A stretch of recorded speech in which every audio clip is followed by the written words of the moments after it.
Excellent. Happy Saturday, everybody. My name is Air Samurai. Welcome to the channel. All right, so today I'm going to be talking about shooting and shooting as a whole in NBA 2K20. Get one jump shot and stick to that one jump shot. Number two, know where to look on that jump shot. Now, for me, I've been using Michael Jordan's release since the game came out in 2K11, or since that jumper came out in 2K11. I'm not sure about other people, but that's just what I've been using for forever and ever. My personal opinion on that jump shot is, with the exception of a couple years, because like I believe 2K18 and 2K19, I used the jump shot, which I entitled Excalibur, in order to be able to shoot jump shots a little bit more effectively. But my opinion on the Michael Jordan jump shot is when you're shooting that jump shot, most jump shots that I shoot, I look at the elbow, the shooting elbow, whatever hand the ball is in. So if he's right-handed, the shooting elbow, I look at this elbow when I'm getting ready to shoot. But now what I've come to realize is it's better to look at the top of your player's head, because when you're going through the motion of a jump shot, in my experience, the only thing that's going to stay consistent is the player jumping up off the ground and his head going up and his head going down. And then from my perspective, what that means is that if the green window is pretty much the same every single time, which it should be, in theory it should be the same green window every single time.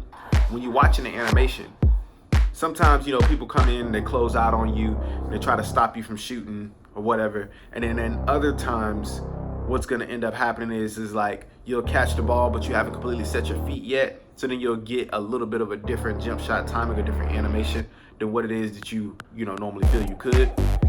My opinion is that if you watch the head of the player go up into the air and come down, in theory, that player's head should be at the exact same point for the exact same amount of time every single time that he goes up into the air. If you combine that with the feeling of the rumble in the controller, I feel like you can pretty much shoot consistently every single time that you want to shoot. You don't have to, try to find all of these weird tricks and like do different stuff in the jump shot creator. You can literally find a jump shot that you like the look, feel, and release speed of based off of having quick draw. Obviously, I have quick draw on silver and that works great for me right now. But having quick draw on whatever, level that you want to have it on. If you have it, if you don't have it, I actually know somebody that only has it on bronze because they like slower jump shots, but it's to each his own. Get into the my court, go in there, make sure that you either, I personally like to go do the shoot around. The catch and shoot thing with the ball machine is a really nice addition to the game this year. I really, really like that. It should have been in there for years, but hey, happy that we got it now. But either ball machine or shoot around, go in there and test it out. And when you're shooting, the second biggest tip to me, because the first tip is actually playing with the jump shot, the same jump shot all the time. Don't switch your jump shot. The second tip is watch the top of your player's head. As opposed to looking for key things in the animation, watch the top of your player's head and feel the rumble through the controller. That will ultimately help you more. For the past couple years, I've been playing without a shot meter. This year, I'm going to be playing with it because in the past, if I played without it, there was no penalty if I mistimed my jump shot. Whereas now there is a penalty for mistiming. So I don't want to deal with that. So I'm not gonna, play without it. But those are the first 2 or 3 tips. And then the next tip after that to me is learn how to shoot your jump shot from every angle on the floor. I play on the 2K camera. That's what works for me. So when I'm shooting jump shots, when I get into the practice, the first place that I'm shooting my jump shot is from mid-range. I'm not stepping out to the 3 because at the end of the day, I want to learn the mechanics of my jump shot. I want to know exactly what it looks like, even though I'm supposed to be pretty much just watching the head of the player going up and down. I want to know exactly what the mechanics of my jump shot looks like. I want to know how to green that jump shot in any space on the floor that I can actually get a standing jump shot. So I go and I start all the way in the corner from the side, in the mid-range, shoot. And then every time my body degree turns, so if I'm starting at the beginning and my character's player is like this, the head is like this. Then next I want to get it like this, you know, line him up so he looks like this. Then like this, where his back is to the camera.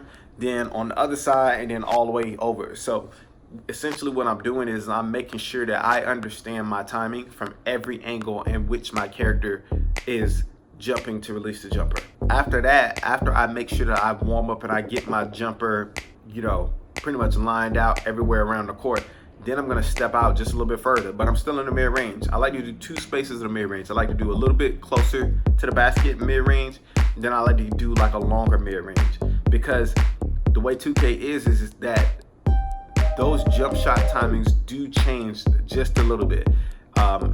It depends on your mid-range rating. Sometimes it can be very drastic, but for the most part, it's just a little bit. Shoot closer, shoot a little bit further. If you really want to get nuanced, you can shoot like a midways in between when you're doing your shoot around.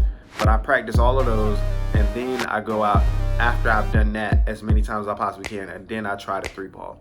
My 3-ball rating is a 63. So I've got range extender on silver right now. I've been testing it out. It does help. I think that what's going to ultimately have to happen is I'm going to have to just shoot a little bit more to be able to actually get it consistently green. I'm one of those people, I'm kind of weird. I don't really so much as care about the green as much as I care about making a shot.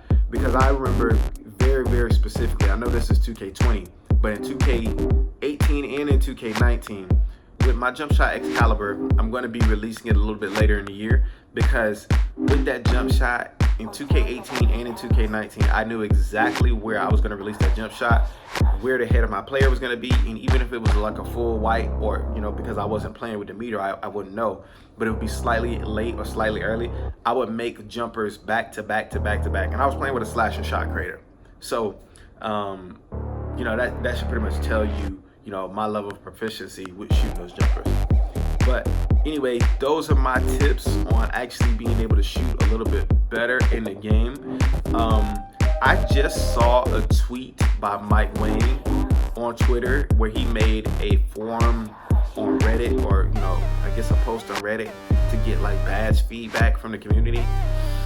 We definitely got to talk about that. But that's going to be in the next video. Until next time, everybody, my name is Air Samurai. Happy Saturday.